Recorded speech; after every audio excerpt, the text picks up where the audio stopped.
Welcome to the Daily Jerry Anderson podcast. You had hens? I'm a hen man, yes. Yes. Are you Tim Hen man. Are you by any chance?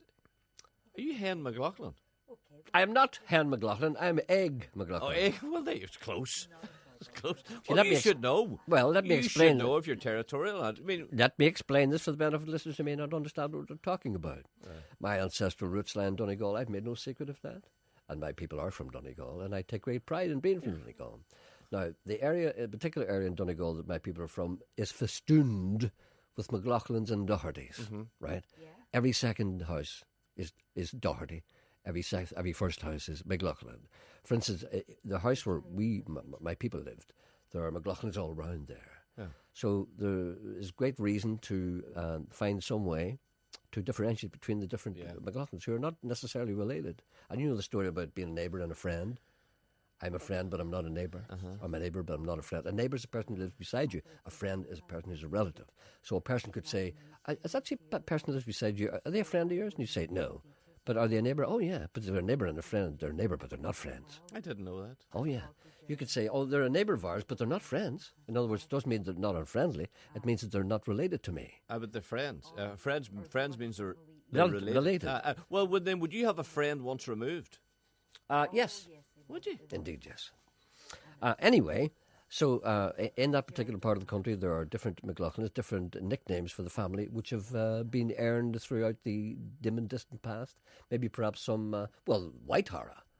There's a fiddle player called Denny McLaughlin, and his people are called Whitehara McLaughlins. And the reason why he's called Whitehara is because he once painted a harrow, for doing your ground. No. For digging up the ground. A harrow. H-A-R-R-O-W. Yeah, it's the thing you use after a plough. A plough ploughs the land, and the harrow, you do something with that. Something vaguely agricultural. To enable you to sow the seed or something like that. It kind of further upsets the ground, make it more suitable for planting. Right. Listen to me. Yeah, I hear you. No, it's good, right. Okay. Will you sit down there? It's a hard old day you've had out the planting, and you're out with a harrow and indeed the scythe. Will you sit down and have a cup of tea and a bit of soda bread and a bit of water and a bit of butter and a bit of maybe a boiled egg? Would you take one? Maybe a wee drop of punch and a drop of the crater? Would you like that? Sit down and rest yourself. You've had a long day out in the fields, and it's hot out there. And the midges and the clegs is giving you jip. Anyway. So, what did he do to the harrow? He collected this new harrow, which had not been painted yet, or apparently it had been painted white or something like that. It was very unusual to have something white. So he had this man with him. You see, and this man was kind of working for him or owed him some kind of labour or whatever it was. And this particular man who owned the harrow felt like a little pint. Right. A pint of water. Right, So he went to a local pub. I think it was the North Pole, which is between Buncrana and Clonmany. Yes. And from the North Pole, he can see his land. Right. So he says to the guy, he said, will you do a bit of work on that land there with the harrow, the new harrow? I says, yes. He says, I'll be watching you. So he could see the harrow was white. So he could see that. So as long as I can see that white harrow moving, I know that you're working. No problem. You can see the white moving. How could you see the white? So if it's down on a... Didn't you hear what I said? Didn't you hear what I said? Yes. That from the pub he could see his land. Yeah, but he wouldn't. He would see the man. He wouldn't see the harrow. He would see. He saw the harrow because it was white. No, he couldn't because it's down. The reason why it's down a drill. He could see his land. A harrow is high. Is it? Oh, what do you think it is? Like a trowel or something? No, with the way you described it to me, I don't know what a harrow is. I know you don't. So why can you? So how dare you sit there and criticise? You don't even know what you're talking about. Because the way you described it to me is the man ploughs. He ploughs a furrow, doesn't it? It's a drill. Well, it's the same sort of thing. Yeah, yes. And then the harrow must fit into that drill. Stop it. Does it or does it not? I don't know.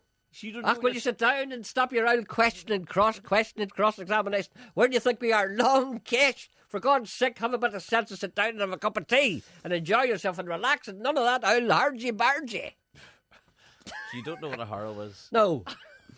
Anyway, they were called white harrows. That might have happened 100 years ago and the people are still called white harrows. Yeah. Right? So my people are called eggs. How did you get the egg? I don't know. I've never been able to find out. You would find that out? I've never been able to find out. I've always asked people, but they say they didn't know. So it's way back in the mists of time. So I'm an egg. Mm-hmm. I'm me and you and me and me and Is that only in that particular part of Inishowen? No, it's a thing that happens all the time. Well, you asked me there now. You just took a funny you should ask. What were you talking about, you and Blousy? What were you talking about? Come on. What were you talking about? Personal. You see, what happens is, I know it's personal, but you see, well, I kind of expect you to listen to the programme when it's on. I was telling her about getting dressed this morning. You know, but you see, you should be doing that. You should be tending to the calls and trying to anticipate what I may require next. Janet asked For me instance, I asked you to go up and get a record by somebody, and you haven't done by it. who was it? I can't remember. You see, You haven't done it. hoisted. Humpy. All right. By the way, a harrow is basically a large rake pulled behind a tractor or even a horse. There is also a disc harrow used for chopping up land after it has been ploughed. So you plough it with the plough, then you harrow it with a harrow. Right. Will you sit down and have a bit of crack? Sorry. Is there someone on the line here? Yes. Don't sound so surprised. No. What were you talking about to Janet? Janet asked me about my vertigo. How are you doing now? And I was telling her, I was telling her I'd be a bit wobbly in the morning. Do you know what I mean? I think she's well used to that.